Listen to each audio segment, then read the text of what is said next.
Scoot Henderson should have been the number one pick. Just hear me out. This year's draft saw one of the most hyped prospects in the modern age get selected number one overall by the Spurs. Everyone and their grandma is talking about the 7'5" unicorn that is Victor Wembenyama. But what if I told you there was another player who deserved to go first overall instead? A homegrown talent out of Georgia who's been busy lighting up the G League and getting ready to make his NBA debut. His name? Scoot Henderson. And boy is this kid special. He's explosive and agile, relentless on defense and exciting on offense. His time in the G League has seen the youngster develop his game and take it to a whole new level that is sure to make an impact in the NBA. Had he been a part of any other draft class, and the 19-year-old would probably have gone first overall, no questions asked. But he wasn't. That's why today we want to make a case for Scoot Henderson and why he should have gone first overall, his strengths, his weaknesses, and ultimately the reasons why he didn't get selected with that first pick. So without further ado, let's get into why Scoot Henderson should have been the number one pick in the 2023 draft. First, let's address the elephant in the room. Or the giraffe? Victor Wembenyama. This guy is like no other basketball player we've ever seen before. At 7'5", he's one of the tallest players in the NBA today. He can move, shoot, and dribble like a guard. He's fast, can pass well, and has one of the craziest defensive outputs on a player we've ever seen. On top of that, he's proven himself capable of playing professional EuroLeague basketball. So this kid comes into the league already with a whole bunch of experience playing against bigger, stronger opponents. Not even LeBron James was this complete when he burst into the league back in 2003. And if you look at the state of the Spurs right now, it makes even more sense why they draft the center power forward hybrid with their first pick. San Antonio is a struggling franchise right now. They've just had their worst season since 1996, finishing 15th in the Western Conference and missing the playoffs for a fourth year in a row. With Wembanyama, the Spurs will not only be able to win games, but hopefully put an end to their playoff drought and possibly win a championship. On top of that, San Antonio has a history of working with and developing big men talents into all-stars and franchise players. Just ask Tim Duncan and David Robinson. Wemby fits into Greg Popovich's brand of basketball way better than the athletic but comparatively smaller Scoot Henderson ever could, which sucks because when you take a look at both players side by side, you start to see that there isn't a whole lot of difference between them. In his final season playing for Metropolitans 92, Wemby averaged 21.6 points, 2.4 assists, and 10.4 rebounds per game, all while shooting 47% from the field. Scoot Henderson, on the other hand, averaged 17.6 points, 6.6 assists, and 5.1 rebounds per game, shooting 43% from the field with G League team Ignite. Taking into account the obvious height and positional differences, Scoot and Wemby's stats are actually a lot closer than you'd think. But ultimately, it came down to more than just stats. Ultimately, the Spurs picked Wemby as their first pick.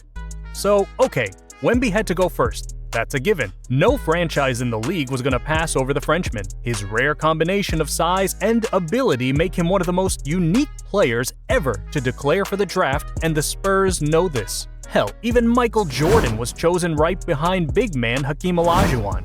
But that begs the question. Why then was Scoot Henderson not selected as the second overall pick? Again, it's a question of utility. The Charlotte Hornets had the second pick of the draft this year and are in the midst of an aggressive rebuilding, all centered around point guard LaMelo Ball. Ball was drafted back in 2020 and has since won Rookie of the Year, made the All-Rookie First Team, and has an All-Star appearance under his belt, all while playing electrifying and effective basketball. Just this summer, LaMelo signed a contract extension with Charlotte, meaning the point guard was here to stay. And so, there really is no need for Scoot Henderson, regardless of his potential. Drafting another young, top-seeded point guard with strong leadership qualities and the ability to command a franchise could send LaMelo Ball the wrong message, causing the youngster to lose faith in the organization. The Hornets' commitment to building around LaMelo made it an easy choice for their number 2 slot. They selected Brandon Miller, a highly talented forward who should eventually take over from the now aging Gordon Hayward. All of this meant that Henderson had to wait for the third pick to hear his name called out. And when he did, it was by the Portland Trail Blazers, a team in serious need of a new point guard. Portland icon Damian Lillard has requested to leave the Rose City after a decade there, putting an end to the Dame time era of Trailblazer basketball. Lillard is one of the greatest players in the league, a 7-time All-Star, former unanimous Rookie of the Year, and three-point contest winner. Dame managed to win almost everything for Portland. Well, almost everything. The Trailblazers have a long list of heartbreaking playoff moments, and honestly, Lillard's departure has been a long time coming. For all his skill, leadership, and ability to dictate the game, there was just something missing about Dame and Portland. But that's where Scoot Henderson comes in. The youngster might just be the breath of fresh air Portland needs right now. Henderson's play style is wildly different from Lillard's. It's much more reminiscent of a young Russell Westbrook, full of highly athletic plays, a commanding floor presence, and a preference to drive to the basket. What really makes Scoot stand out from the rest of the pack is his maturity and mindset. Before he even played a single minute in his rookie year, he has been seen practicing with none other than 4-time champion Steph Curry. At just 19 years old, Scoot is already training with elite players, dissecting their workout routines. He has made it a point that he wants to be the best player from the 2023 draft class, and if his first game as a Blazer is any indication of things to come, Portland just might be alright. Henderson has been playing in the Blazers' Summer League campaign, putting on a show and making the league question who the number 1 pick really should have been. His first quarter quickly became the stuff of legends, helping Portland fans forget about both Wemby and Lillard all at once. He dropped 13 points on 5 of 7 shooting, while also picking up 3 rebounds and 3 assists. He finished the game with 15 and needed to be pulled out early due to a shoulder injury, but Portland isn't worried. In 21 minutes of play, we saw a mesmerizing force, a youngster who plays with the confidence of a vet. He drove down the lane with speed, suffocated the Rockets on defense, and showed no hesitation pulling up for a jumper. There's no doubt that with a little more work, the 19-year-old could develop into a franchise-leading player in no time. But Scoot faces an uphill battle. With Dame looking more and more likely to be gone, Henderson will be directly inserted into the starting lineup, being forced to adapt to the NBA quicker than most rookies would like.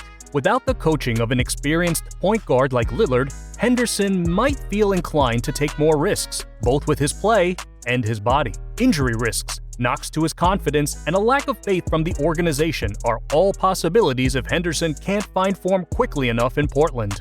But then again, these are all hypotheticals. The Scoot Henderson we saw ball out against the Rockets honestly looked NBA ready.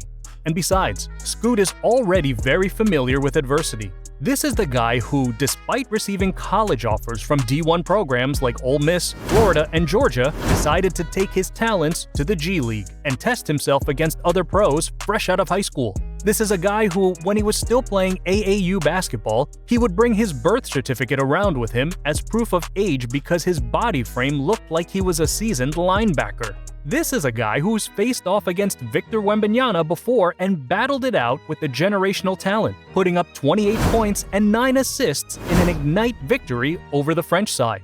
All of this to say, Scoot not going first overall is unlucky more than anything else. It's hard to explain to non-hoopers just how big a deal Victor Wembenyama really is. This guy is potentially going to change how NBA basketball is played, and no franchise was going to pass up a chance to sign him. But should Scoot Henderson really have gone first overall? We think so, and surprisingly enough, so does Wemby. He had this to say to NBA.com after the two faced off. Out of all the prospects I've heard about in our class, I think he's my favorite one. If I was never born, I think he would deserve the first spot. Game recognizes game.